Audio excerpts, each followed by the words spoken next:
Alright, what's up guys? My name is Zach, and today I am driving a 2006 Nissan Xterra S. Up front is a 4.0 liter V6, and down below is a 6-speed manual transmission. Now, I am super excited to be driving this Nissan Xterra for 2 reasons. First of all, it's a manual. Love driving manual SUVs, especially from this era. But the second reason is the fact that the Xterra is supposed to come back here in a couple of years, and this particular Xterra has quite the story to tell. It's bashed, it's bruised, and yes, it has been on fire. And so today, I'm going to share the story of the little Xterra that could. But if you'd like to submit your own vehicle and have it reviewed here on the channel, you can head on over to my website, zackpradel.com/submit. It's a quick and easy submission form. It takes under a minute to fill out, and I come out to you. And if you'd like to see all my videos weeks or sometimes months in advance, you can head on over to my Patreon for only $5 a month. But let's get back to that 4-liter V6 under the hood. Well, it's known as the VQ40DE. It was also found in the Frontier, the Pathfinder, and of course, my beloved Suzuki Equator. It makes 261 horsepower, and this was a pretty bread and butter engine for Nissan. Like I mentioned, it was put into other applications, most notably the Pathfinder, which certainly makes sense because this shares the F-Alpha platform with the Frontier, Pathfinder, Titan, and even Armada of the era. It's pretty stout and pretty reliable. This engine has gone through a lot of abuse, and it honestly still runs fantastic. Now, like I said, paired to it is a 6-speed manual transmission.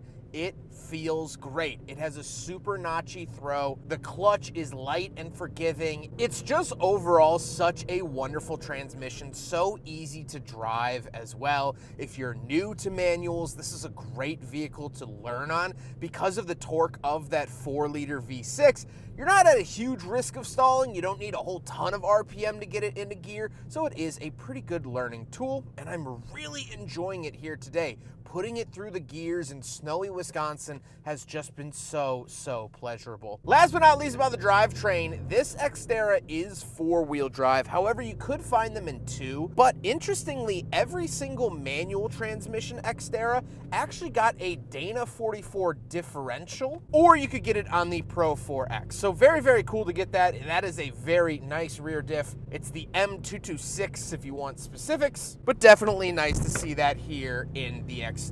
How does it feel to drive the manual Nissan Xterra? The gearing and the engine are great. Like I said, the 4 liters very stout, very durable. The transmission is smooth and comfortable and easy to drive, lovely to drive, and that is a huge win. Unfortunately, the rear suspension is completely shot and resting on bump stops. So, any bump that I hit, it feels like the rear axle's serving a no-knock warrant in the snow.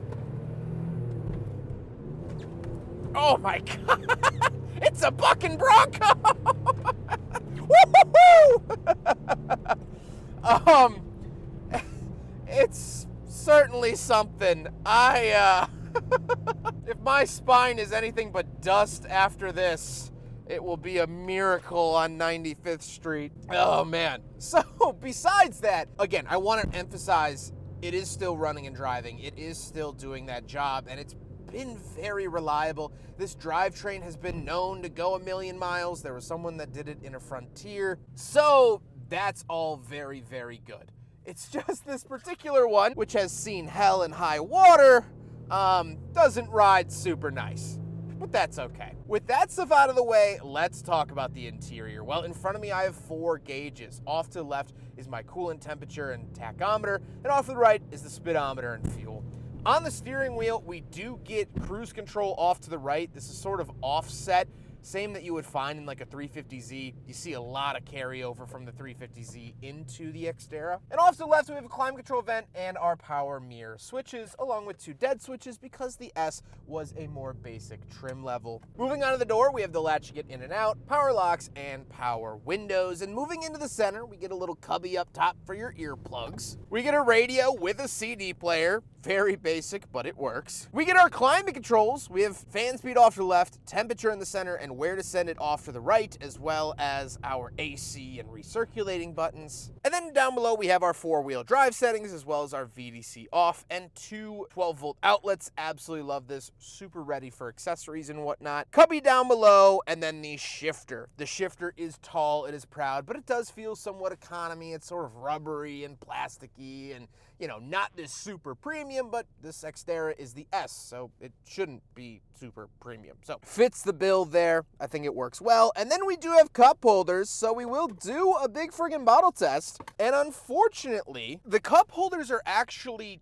too big. So it fails because the cup holders are too large. If you want to bring a gallon of milk, I'm sure you could do that, but the actual big friggin' bottle would move around and fall over within the cup holder. So fails for being too big. You don't see that all too much. Then we do have a center console and the seats. The seats are cloth. They are very, very basic. However, again, basic four-wheel drive SUV. I don't expect leather or heating or massaging or anything like that. Now, I wouldn't kick it out of bed if I did have it, but I don't, so I won't complain. However, speaking of seats, we do have back seats, so let's go do a back seat review. All right, getting in the back of the Xterra, the 2000s loved putting door handles up on the door, up high, I mean. Door handles obviously go on the door. That was a dumb sentence. You know what I mean. The 2000s like putting door handles up and out of the way like this. I don't know why. Anyway, getting into the back. Now, something I've always loved about the Xterra is that it actually has stadium seating, meaning these back seats are actually a little bit higher than the front seats. So you can kind of sit up and over and get a huge view out the front while, still being in the back. We can pull this up for these seats to fold forward. Absolutely love that. Same cloth material carries on back here that was found up here. We have some pockets, or a pocket right there. Kind of interesting, but knee room is good, headroom good as well. We do have a light back here, simple things like that. Much like the rest of the SUV, it's very simple back here. Not showboaty, not flashy. I don't have crazy chargers or anything like that. We can look down here. We do have pop-out cup holders. There you go. And nope, that doesn't come out. So just cup holders, no center console to speak of or anything of that sort. Simple, down to earth, but it works. I'm 5'11", not a small guy, and I fit back here. So there you go. This is a nice spot to be in. At least it's not a bad spot to be in. I'm dry in the snow, and I'll take that here today. Let's hop into the very back. We'll take a quick look at the trunk and cargo space, and then we'll talk about the looks. Coming around the back of the Xterra, handle here, and we pull it all the way up. Once we are back here, again, simple and basic, no crazy amenities. We have some netting over here, which is very nice, some storage and whatnot, and we could pull this up as well, get some more storage down there. Those seats do fold flat, as I mentioned. Coming around the side here, pull this up like so, and then pull this tab, and now you have a flat loading surface. Of course, that seat does it as well. And you don't have to remove the headrest like you do in a lot of other cars. So definitely very nice. Pop that back down.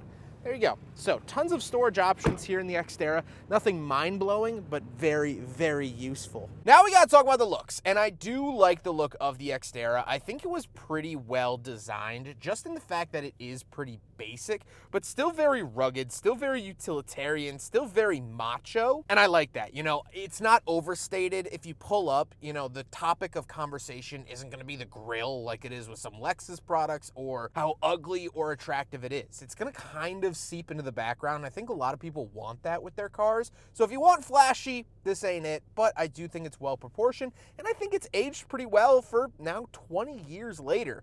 I have to say, it's done well for itself. With all of that being said, let's get on to my final thoughts. What do I think driving this Nissan Xterra? I love it. The transmission is great. The driving experience, besides the rear suspension, is great. If it were fixed, I think I would really, really, truly be head over heels for this driving experience. But let's talk about what you've probably been wondering about the last few minutes. This car was on fire? Yes. Many, many years ago, U-Haul installed a trailer hitch on this vehicle and did the wiring. They did not do the wiring properly, and so it caught fire. You could see some remnants of it along the tailgate. The taillight has been replaced, and you can see that part of the bumper is actually melted off. This was also used as a plow truck, and as it was sold to its current owner, it was actually listed as snowplow for sale, still attached to car. So this was the afterthought of the sale. The owner bought it for $1,600, sold the plow for $1,300, and kept the Xterra for the measly $300. This car has pulled cars out of ditches. It has done as many miles in reverse as it has forward, and it has been drug through the mud, the guts, and the weather for the last 2 decades. And yet it's here. It's driving. It's bearing the cold once more. Now, if this car had a memory, it's probably panicking that it's not snow plowing, but that's the thing. This is a little workhorse, and I mentioned it when I compared the Lexus GX to the Toyota Land Cruiser. I did a whole video out in Arizona. We did some off-roading. Our recovery car for those massively popular rigs was a Nissan Xterra. It really, really is a pack mule, and you look at it and you go, it's not that big, it's not that rugged, it's not that special, and yet that's where special cars come from. That's where important things happen. It's a little 6-banger with a 6-speed manual and a Dana axle. That's all you need. It's simplicity. It's like how the pioneers used to travel. And I hope and plead that the new Xterra that is supposedly on the horizon will be like this. Reliable. I hope they use their 3.8-liter V6, the spiritual successor to this engine that's still going strong. I hope that they have a manual. I hope that they have sort of these redundant systems that don't require 18 ECUs to make sure the cigarette lighter's light turns on. I like how basic this feels, and because of how basic it is, it's able to do things for a very long time. How many coffee makers have you gone through and had to buy a new one? But odds are you haven't had to buy a new spoon in a long time or new spatula because they're simple and basic. That's how I feel about this, and that's what this SUV is all about. And it's so cool to be driving something, yes, that's been beaten, yes, that's been battered, but is still defying the test of time with each passing day. It's still here, and it's still doing its job. In about 10 more years, this car will get a gold Rolex and a retirement plan, and that'll be that.